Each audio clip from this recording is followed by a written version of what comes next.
A kú déédé àsìkò yìí, kókó inú ìwé ìròyìn la mú wá fún yín láti inú àwọn ìwé ìròyìn ilẹ̀ Nàìjíríà. Orúkọ tèmi ni Ọmágbémisọ́lá Ọmọlọ́gọ̀mádẹ àìjẹran ẹdán.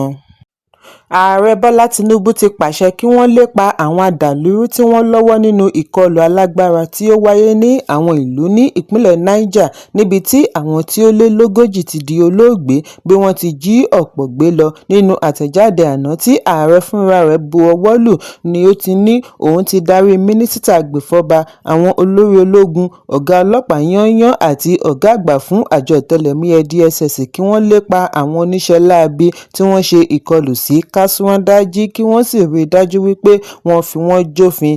Ààrẹ ní àwọn adàlúrú yìí ti pé ṣoṣo, wọ́n sì gbọ́dọ̀ rí ṣoṣo, wọ́n gbọ́dọ̀ jìyà ẹ̀ṣẹ̀ wọn, kò ní í fi ṣe ẹni yòówù tí ìbáà jẹ́, wọ́n gbọ́dọ̀ di rírí títí kan gbogbo àwọn tí wọ́n ṣe àtìlẹ́yìn fún wọn. Lẹ́yìn èyí ni ààrẹ pàṣẹ kí wọ́n tètè rí gbogbo àwọn tí wọ́n jí gbé gbà kalẹ̀, kí wọ́n sì ṣe àlékún ààbò sí gbogbo agbègbè ìgbèríko tí àwọn adàlúrú ti ń ṣọṣẹ́, pàápàá jùlọ àwọn ìlú tí ó súnmọ́ igbó.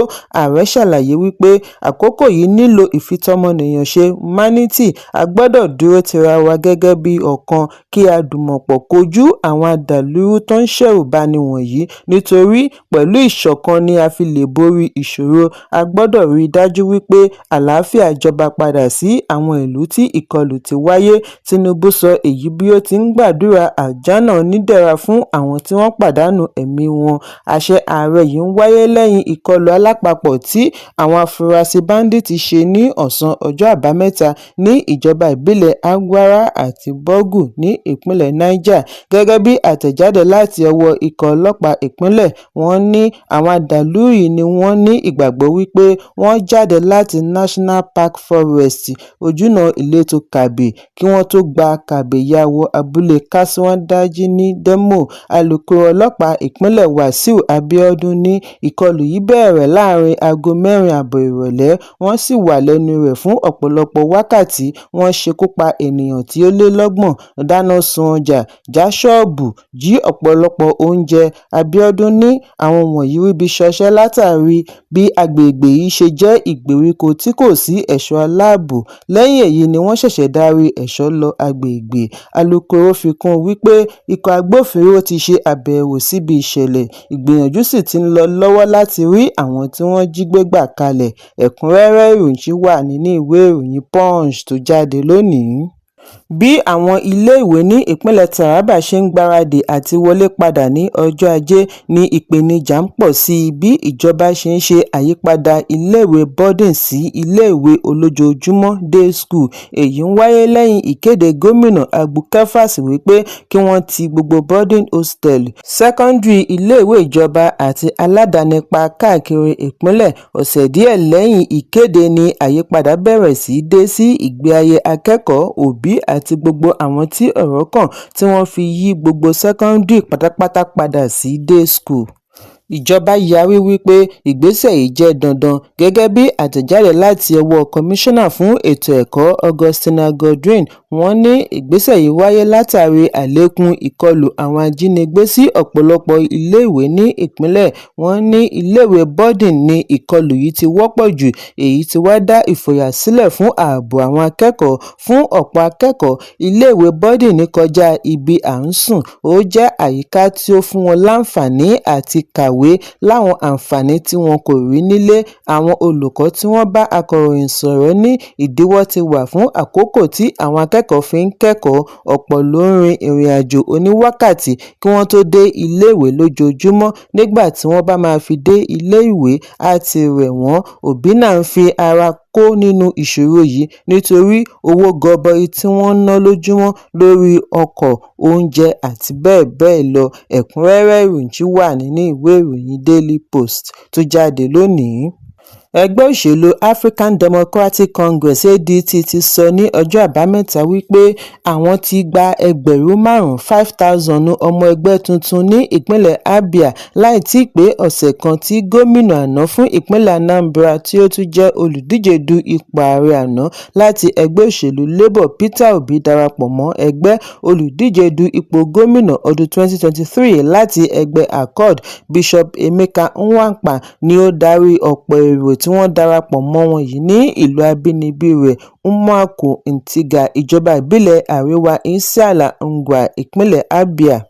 Àwọn alátìlẹyìn tí wọ́n wọ́ tẹ̀lé wọ ADC sọ níbi ayẹyẹ wípé àwọn fi ẹgbẹ́ wọn sílẹ̀ pẹ̀lú adarí wọn. Níbi ayẹyẹ yìí ni Nwankpa ti ní ìpinnu òun dá lórí wípé iṣẹ́ ẹgbẹ́ ADC lọ pẹ̀lú ìgbàgbọ́ rẹ̀ lórí ìdájọ́ òdodo, ìṣèjọba ará ìlú àti ìdàgbàsókè. Ó ṣe àpèjúwe ADC ní ẹgbẹ́ tó ṣe fọkàntẹ̀ tí ó ní agbára àti kó ará ìlú papọ̀ nínú ìṣèjọba. Ó ní ẹgbẹ́ yìí pèsè àǹfààní tuntun láti mú kí ará ìlú ní ìgbẹ́kẹ̀lé nínú wọn.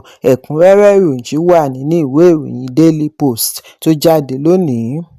Igbákejì gómìnà ìpínlẹ̀ Rivers Ọ̀jọ̀gbọ́n Ngozi Nma-Odu ti darapọ̀ mọ́ ẹgbẹ́ òṣèlú All Progressives Congress (APC) bí ó ti parí gbogbo ìforúkọsílẹ̀ rẹ̀ ní ìjọba ìbílẹ̀ Ọ̀gbà Ẹgbẹ́mà Ndoni, Onega ní ìpínlẹ̀ wọ́ọ̀dù kẹjọ yúnítì 11 ní ìlú Akabuka ní Odu ti parí gbogbo ètò ìforúkọsílẹ̀ rẹ̀. Ìgbésẹ̀ yìí ń wáyé ní kété tí gómìnà Siminalayi Fubara náà darapọ̀ mọ́ ẹgbẹ́ tó ń ṣèjọba lọ́wọ́.